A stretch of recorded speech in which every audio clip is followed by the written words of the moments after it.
Coming up, one popular and unique circus is coming to Baton Rouge. We have the scoop. Plus, one pint-sized woman celebrates her 50th birthday. And the latest in movies, music, and fashion. All that and more, you're watching The Rundown.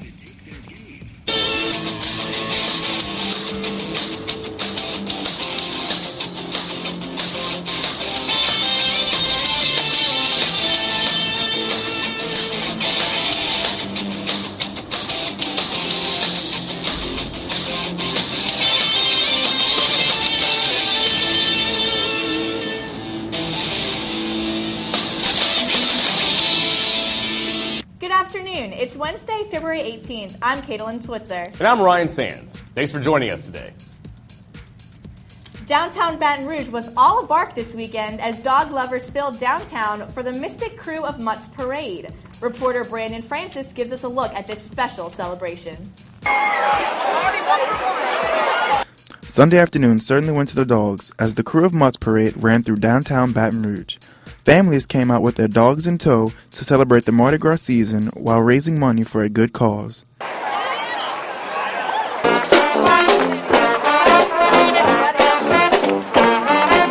Both people and pooches alike come out to celebrate the Mardi Gras festivities here on North Boulevard at the annual Mystic Crew of Mutts Parade, which is put on by the Cause Foundation, which raises money for animal awareness. Who we are is, of course, Capital Area Animal Welfare Society. We're a 100% nonprofit, 100% all-volunteer organization, and what we're dedicated to is prevention of pet overpopulation and suffering. This was the crew's 10th year running, and last year, Cause reportedly raised around $15,000, which went to the foundation's programs. You know that the Cause Foundation is geared towards animal awareness, spaying and neutering of the animals. What's your standpoint on that? How do you feel about that?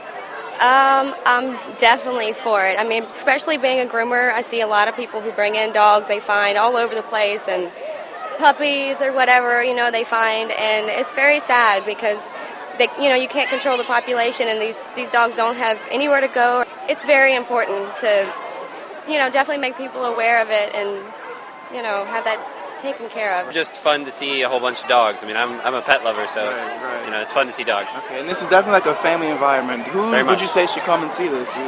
Everyone. Little kids are definitely encouraged to come. It's always fun to see little kids with dogs and enjoying them, but everybody can come. Reporting from North Boulevard, for The Rundown, I'm Brandon Francis. Baton Rouge is certainly having a doggone good time this Mardi Gras season. With Mardi Gras right around the corner, here's a heads up on some parades. The Baton Rouge Spanish Town Parade will be in downtown Baton Rouge at noon Saturday. Or if you're in New Orleans, Endymion is set to roll Saturday at 4:15 in Mid-City. If you're still in the Big Izzy on Sunday, Toth will roll uptown at noon, followed by Bacchus at 5:15. The Port Allen Crew of the Good Friends of the Oaks will be held just across the river in Port Allen at 1 o'clock p.m., also on Sunday. Finally, on Fat Tuesday in New Orleans, Zulu will kick off at 8 o'clock a.m. and stick around for Rex at 10 o'clock a.m. Both parades will be uptown. The oldest touring show of the Circus Soleil collection has come to Baton Rouge. Saltimbanco opens tonight at the River Center in downtown Baton Rouge. The show's eclectic cast of characters draws spectators into a fanciful, dreamlike world in an imaginary city where diversity is a cause for hope. Their performance is filled with acrobatic stunts, including a duo trapeze, Chinese poles, and bungee swings. Saltimbanco will be performed tonight at 7:30. On Thursday, there will be two showings, one at 3:30 and the other at 7:30. And the final show is Friday at 7:30. Tickets for the event can be purchased online or at the River Center box office. Coming up, see which television network is cutting down on some of its biggest stars. Plus, wedding bells are ringing off the big screen for one actress. That and more. Stay tuned. You're watching The Rundown. Welcome back to The Rundown. Is ABC cutting down stars for a reason? Rumors have been swirling around two of the network's most popular shows, Grey's Anatomy and Desperate Housewives. Rumors are swirling around that Katherine Heigl and T.R. Knight may be leaving the program. Producer Shonda Rhimes will not answer the questions about the departure. Reliable sources say that Desperate Housewives' Nicolette Sheridan is leaving. Supposedly, a new script has been written that excludes the beautiful housewife. Will Seattle Grace and Wisteria Lane ever be the same without these characters? We'll have to tune in to find out. Kevin Costner welcomes a new member to his family. Costner's wife, Christine, gave birth to a baby boy last week. Baby Hayes Logan Costner is healthy and doing well. The family has one other son. 50 is nifty, at least if you're Barbie. The famous doll turned 50 this year. The doll came to Fashion Week in New York just in time for Valentine's Day. The doll featured clothes from more than 50 of the most recognizable designers for her runway show. The designers recreated iconic clothing from years over the past. In fashion and in doll years, everything is great, even at 50. Well, Dancing with the Stars is back.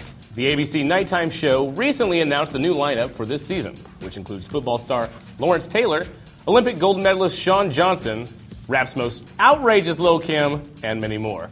Dancing with the Stars will return for its 7th season on March 9th. In the middle of the award season comes the spectacular NAACP award show. Will Smith, Jennifer Hudson, and Beyoncé were just a few A-listers to win awards. The event celebrated the achievements and performance of people of color in the arts. This year, awards coincided with the NAACP's 100th anniversary. Salma Hayek chooses this year's Valentine's Day as the perfect day for a wedding. The actress married French billionaire François-Henri Pinault on Saturday. The small ceremony took place in a town hall in France. The couple has a 1-year-old daughter, Valentina Paloma Pinault. The couple was engaged last year, but called the wedding off in July. Coming up, Andrew gives us a look at the latest movie news. Thanks, Caitlin. Coming up, we'll take a look at what film killed the competition at the box office this weekend, plus my picks for Oscar 2009. Stick around, you're watching The Rundown. Welcome back to The Rundown. I'm Andrew Alexander with your movie news update. Coming in first at the box office this week was the horror reboot Friday the 13th. The film slashed away the competition, netting over $45 million. This 12th installment of the classic slasher franchise sets a new all-time opening weekend record for the horror genre. Jason's latest bloodbath brings him back to Camp Crystal Lake to once again wreak havoc on a group of unsuspecting teens. Coming in second at the box office this weekend is the romantic comedy He's Just Not That Into You. Raking in just under $23 million, the film's all-star cast includes Ben Affleck, Drew Barrymore, and Scarlett Johansson. The movie centers on the lives of a group of Baltimore 20 and 30-somethings trying to navigate the various ups and downs of their relationships. And rounding out the box office top 5 are Taken, Coraline, and Confessions of a Shopaholic. Now let's switch it over and take a look at what's heading to the big screen this weekend. Cartwheeling its way onto the big screen this weekend is the teen comedy Fired Up. Sean and Nick are high school football stars dreading another summer at football camp. Instead, the two decide to trade in their cleats for pom-poms and head to the school's cheerleading camp. But when Sean falls for head cheerleader Carly, he must prove he's got the moves in order to win her affection. You can also go see the comedy Tyler Perry's Madea Goes to Jail. The latest film from Perry lands Madea in jail after a high-speed freeway chase. While Madea sits in jail, her family, the Browns, rally behind her for support. But when a prostitute, Candace Washington, joins Madea in the slammer, Madea imparts her motherly wisdom. Also open in select theaters are the documentaries 11 Minutes and Must Read After My Death. Well, with the 81st Academy Awards show less than a week away, it's time for my picks on who will take home the Golden Statues on Sunday. First up is Best Supporting Actor Heath Ledger.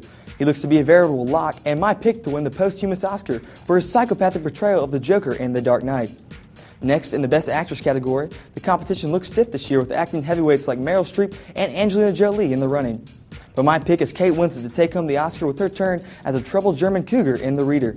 In the Best Actor category, I see Mickey Rourke surpassing Brad Pitt and Sean Penn for the Golden Statue. Rourke's turn as Randy the Ram Robinson in The Wrestler was both resilient and inspiring. And finally, taking home the top prize this year for the Best Picture will be none other than Slumdog Millionaire.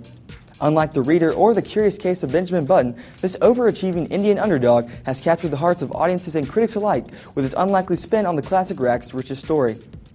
We'll be sure to catch the 81st Annual Academy Awards show Sunday, February 22nd at 7:30 p.m. and see if my predictions come true. Well, that's a wrap for your movie news. We now take it over to Josh with your latest look at music. Thanks, Andrew. Coming up, a look at which artists top the charts this week, plus what new albums are hitting the shelves. That and more music news. Stay tuned. You're watching The Rundown.